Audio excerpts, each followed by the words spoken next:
Everyone, how are you doing? As I promised, we'll discuss further on the topic when life throws you a curveball. Today we'll discuss on grief. Grief is a natural but complex emotional response to loss. It can be loss associated to the death of a loved one, but it can be triggered by other significant losses, such as the end of a relationship or a major life change. It comes with a range of emotions, which can be anger, sadness, guilt, confusion. To help us better understand, we're going to look at the life of a woman who changed her name from pleasantness to bitterness because, in her own words, she said, God has made my life bitter.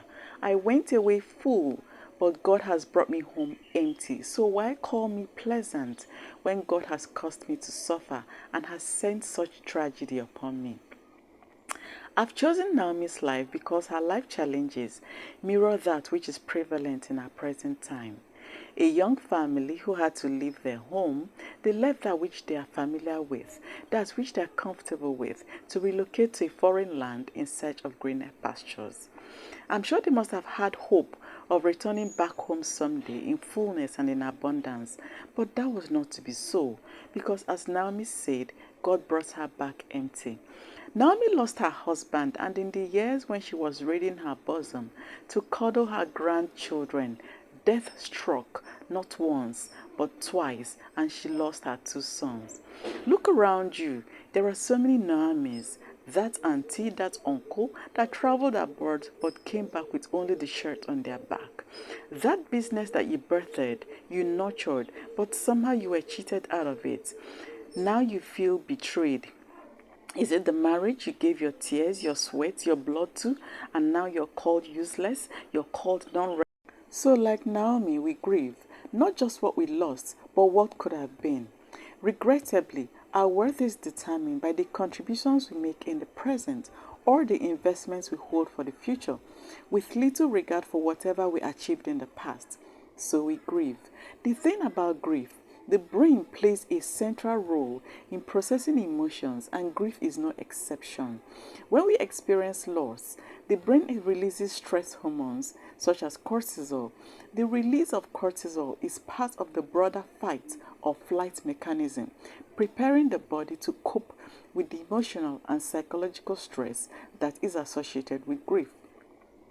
While cortisol helps the body handle stress in the short term, chronic or prolonged elevation of cortisol levels due to ongoing stress can have negative effects on physical and our mental health. The release of these stress hormones can contribute to the feelings of sadness, anxiety, or fatigue. We see this expressed in Naomi's life through her withdrawal or isolation, her loss of hope, and then bitterness. But there is a twist in her life. Naomi found a sense of purpose again. She found herself playing an instrumental role in the guiding of Ruth, her daughter-in-law.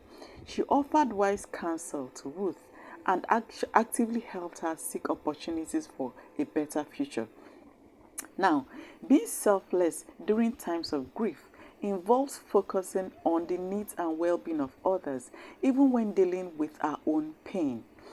There are some feel-good hormones. We've talked about this in past episodes. These neurochemical responses contribute to the positive emotions associated with selflessness. They not only enhance our mood, but also play a role in forming social bonds, promoting cooperation, and reducing the stress we have.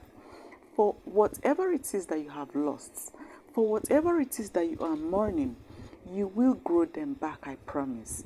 Now, going back to Naomi, her place was restored, her empty arms were filled, her sadness was turned to joy. See, your acts of kindness can trigger the release of certain neurotransmitters and hormones contributing to the positive feelings and well-being. Do not waste another minute of your time harboring bitterness in your heart. Unlock the place of happiness in your heart with praise and gratitude. Purify your heart so that you may pass on a legacy of joy and thanksgiving to the people that you love.